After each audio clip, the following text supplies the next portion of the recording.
ನಮಸ್ಕಾರ ವೀಕ್ಷಕರೇ, ನಾನು ನಿಮ್ಮ ಹೋಸ್ಟ್ ಮುನ್ನಾ ಮುಮೀನ್. ಹೇಗಿದ್ದೀರಾ ನೀವು ವೀಕ್ಷಕರೇ? ಇವತ್ತಿನ ವಿಡಿಯೋನಲ್ಲಿ ಬನ್ನಿ ಏನೇನು ಅಪ್ಡೇಟ್ ಆಗಿದೆ ವಿಡಿಯೋನಲ್ಲಿ ತಿಳಿಯೋಣ. ವಿಡಿಯೋನ ಸ್ಕಿಪ್ ಮಾಡದೆ ಕೊನೆವರೆಗೂ ನೋಡಿ. ಇನ್ನೂವರೆಗೆ ನಮ್ಮ ಚಾನಲ್ಗೆ ಯಾರು ಸಬ್ಸ್ಕ್ರೈಬ್ ಮಾಡಿಲ್ಲ, ಮುಂದೆ ಬರುವ ಎಲ್ಲ ಸರ್ಕಾರಿ ಉದ್ಯೋಗ ಮಾಹಿತಿ ಪಡೆಯಲು ಈಗಲೇ ನಮ್ಮ ಚಾನಲ್ಗೆ ಸಬ್ಸ್ಕ್ರೈಬ್ ಆಗಿ. ವೀಕ್ಷಕರೇ, ಮೊದಲನೇ ಅಪ್ಡೇಟ್ ಬಂದ್ಬಿಟ್ಟು ನೋಡಿ, ಕರ್ನಾಟಕ ಎಕ್ಸಾಮಿನೇಷನ್ ಅಥಾರಿಟಿ ವತಿಯಿಂದ UGCET ಮತ್ತು UG NEET ಒಂದು ಪರೀಕ್ಷೆ ಬರೆದ ಅಭ್ಯರ್ಥಿಗಳಿಗೆ ಸಂಬಂಧಿಸಿದಂತೆ ಎರಡನೇ ಸುತ್ತಿನ ಸೀಟು ಹಂಚಿಕೆ ಬಗ್ಗೆ ಇಲ್ಲಿ ಮಾಹಿತಿ ಅಪ್ಡೇಟ್ ಆಗಿದೆ. ಎರಡನೇ ಸುತ್ತಿನ ಸೀಟು ಹಂಚಿಕೆ ಆಪ್ಷನ್ಗಳು ಬದಲಾಯಿಸಲು, ತೆಗೆದುಹಾಕಲು, ಕ್ರಮಾಂಕ ಬದಲಾಯಿಸಿಕೊಳ್ಳಲು ಪ್ರಾಧಿಕಾರ ವೆಬ್ಸೈಟ್ನಲ್ಲಿ ಪೋರ್ಟಲ್ ಮುಂದಿನ ಸೂಚನೆವರೆಗೆ ಓಪನ್ ಇರುತ್ತದೆ ಎಂಬುದರ ಬಗ್ಗೆ ಇಲ್ಲಿ ಮಾಹಿತಿಯನ್ನು ಅಪ್ಡೇಟ್ ಆಗಿದೆ. ಯಾರು ಇನ್ನೂವರೆಗೆ ಸೆಕೆಂಡ್ ರೌಂಡ್ಗೆ ಆಪ್ಷನ್ ಎಂಟ್ರಿಗಳನ್ನು ಮಾಡಿಲ್ಲ, ಬೇಗನೆ ನೀವು ಆಪ್ಷನ್ ಎಂಟ್ರಿಗಳನ್ನು ಕೂಡ ಇಲ್ಲಿ ಮಾಡ್ಕೋಬಹುದು. ಈ ವಿಡಿಯೋನ ಒಂದು CET NEET ಪರೀಕ್ಷೆ ಬರೆಯುತ್ತಿರುವ ಅಭ್ಯರ್ಥಿಗಳಿಗೆ ಶೇರ್ ಮಾಡೋದನ್ನು ಮರೆಯಬೇಡಿ ಮತ್ತು ತಪ್ಪದೇ ವಿಡಿಯೋಗೆ ಒಂದು ಲೈಕನ್ನು ಮಾಡಿ. ವೀಕ್ಷಕರೇ, ನೆಕ್ಸ್ಟ್ ಅಪ್ಡೇಟ್ ಬಂದ್ಬಿಟ್ಟು ನೋಡಿ, ಮಜ್ಗಾಂವ್ ಡಕ್ ಶಿಪ್ಯಾರ್ಡ್ ಲಿಮಿಟೆಡ್ ವತಿಯಿಂದ ನೇಮಕಾತಿ ಅಧಿಸೂಚನೆಯನ್ನು ಹೊರಡಿಸಲಾಗಿದೆ. ಇಲ್ಲಿ ನೋಡೋದಾದರೆ ನೋಡಿ, recruitment of non executive on fix term contract basis for the period of 3 years ಅಂತ ಒಂದು ನೋಟಿಫಿಕೇಶನ್ಗಳನ್ನು ಬಿಡುಗಡೆ ಮಾಡಿದ್ದಾರೆ. ಮಜ್ಗಾಂವ್ ಡಕ್ ಶಿಪ್ಯಾರ್ಡ್ ಲಿಮಿಟೆಡ್ ವತಿಯಿಂದ 3 ವರ್ಷಗಳ ಒಂದು ಅವಧಿಗೆ ಒಂದು ನಾನ್ ಎಕ್ಸಿಕ್ಯೂಟಿವ್ ಹುದ್ದೆಗಳಿಗೆ ಅರ್ಜಿಗಳನ್ನು ಇಲ್ಲಿ ಕರೆದಿದ್ದಾರೆ. ಹುದ್ದೆಗಳ ವಿವರ ಈ ಥರ ಇದೆ ನೋಡಿ. ವಿಡಿಯೋನ ಒಂದು ಸರಿ ಪೌಸ್ ಮಾಡಿಕೊಂಡು ನೀವು ಒಂದು ಹುದ್ದೆಗಳ ಬಗ್ಗೆ ಇಲ್ಲಿ ಮಾಹಿತಿಯನ್ನು ಪಡೆಯಬಹುದು. ಈ ಹುದ್ದೆಗಳಿಗೆ ನೋಡಿ, ನೀವು ITI ತರಗತಿ ಅಥವಾ ಒಂದು ದ್ವಿತೀಯ PUC ಸೈನ್ಸ್ ವಿಭಾಗದಲ್ಲಿ ಪಾಸಾದವರು ಮತ್ತು ಡಿಗ್ರಿಯಲ್ಲಿ ಪಾಸಾದವರು ಅರ್ಜಿಗಳನ್ನು ಸಲ್ಲಿಸಲು ಅರ್ಹರಿರ್ತೀರಿ. ಇನ್ನಷ್ಟು ಹೆಚ್ಚಿನ ಮಾಹಿತಿ ಪಡೆಯಲು ಈ PDF ಅನ್ನು ನಮ್ಮ ವಾಟ್ಸಪ್ ಚಾನಲ್ನಲ್ಲಿ ಅಪ್ಲೋಡ್ ಮಾಡಿರ್ತೀನಿ. ಅಲ್ಲಿಂದ ನೀವು ಡೌನ್ಲೋಡ್ ಮಾಡಿಕೊಂಡು ಇನ್ನಷ್ಟು ಹೆಚ್ಚಿನ ಮಾಹಿತಿ ಪಡೆಯಬಹುದು.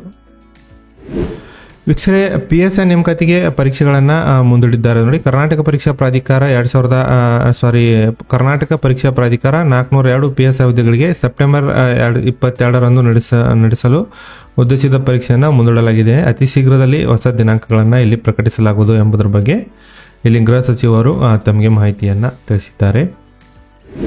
ವೀಕ್ಷಕರ, ನೆಕ್ಸ್ಟ್ ಅಪ್ಡೇಟ್ ಬಂದ್ಬಿಟ್ಟು ನೋಡಿ, ದ್ವಿತೀಯ PUC ಓದುತ್ತಿರುವ ಅಭ್ಯರ್ಥಿಗಳಿಗೆ ಒಂದು ಶಾಕಿಂಗ್ ನ್ಯೂಸ್. PUC ಪರೀಕ್ಷೆಯಲ್ಲಿ 15 ನಿಮಿಷಗಳನ್ನು ಕಡಿತಗಳನ್ನು ಮಾಡಿದ್ದಾರೆ. ದ್ವಿತೀಯ PUC ಪರೀಕ್ಷಾ ಅವಧಿಯನ್ನು 15 ನಿಮಿಷ ಕಡಿತಗೊಳಿಸಲು ಕರ್ನಾಟಕ ಶಾಲಾ ಪರೀಕ್ಷಾ ಮತ್ತು ಮೌಲ್ಯ ನಿರ್ಣಯ ಮಂಡಳಿ ಸುತ್ತೋಲೆ ಹೊರಡಿಸಿದೆ.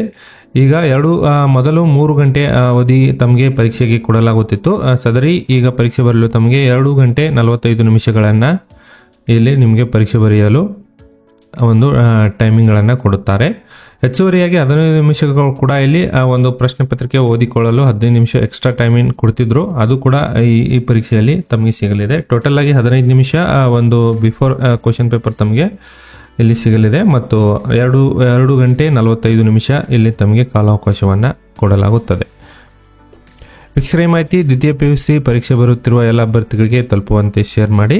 ನೆಕ್ಸ್ಟ್ ಅಪ್ಡೇಟ್ ಬಂದ್ಬಿಟ್ಟು ಕರ್ನಾಟಕ ಎಕ್ಸಾಮಿನೇಷನ್ ಅಥಾರಿಟಿಯಿಂದ PGCET ಪರೀಕ್ಷೆಗೆ ಸಂಬಂಧಿಸಿದಂತೆ ನೋಡಿ, ಒಂದು ME, MTech ಮತ್ತು M ಆರ್ಕಿಟೆಕ್ಚರ್ ಕೋರ್ಸ್ಗಳಿಗೆ 18/9/2024 ಒಂದು PGCET ಪರೀಕ್ಷೆಗಳನ್ನು ಇಲ್ಲಿ ನಡೆಸುತ್ತಿದ್ದಾರೆ. ಯಾರು ಒಂದು PGCET ಪರೀಕ್ಷೆಗೆ ಅರ್ಜಿಗಳನ್ನು ಸಲ್ಲಿಸಿದ್ರಿ 18ನೇ ತಾರೀಕು ತಮ್ಮ ಪರೀಕ್ಷೆಗಳನ್ನು ಇಲ್ಲಿ ನಡೆಸಲಾಗುತ್ತದೆ.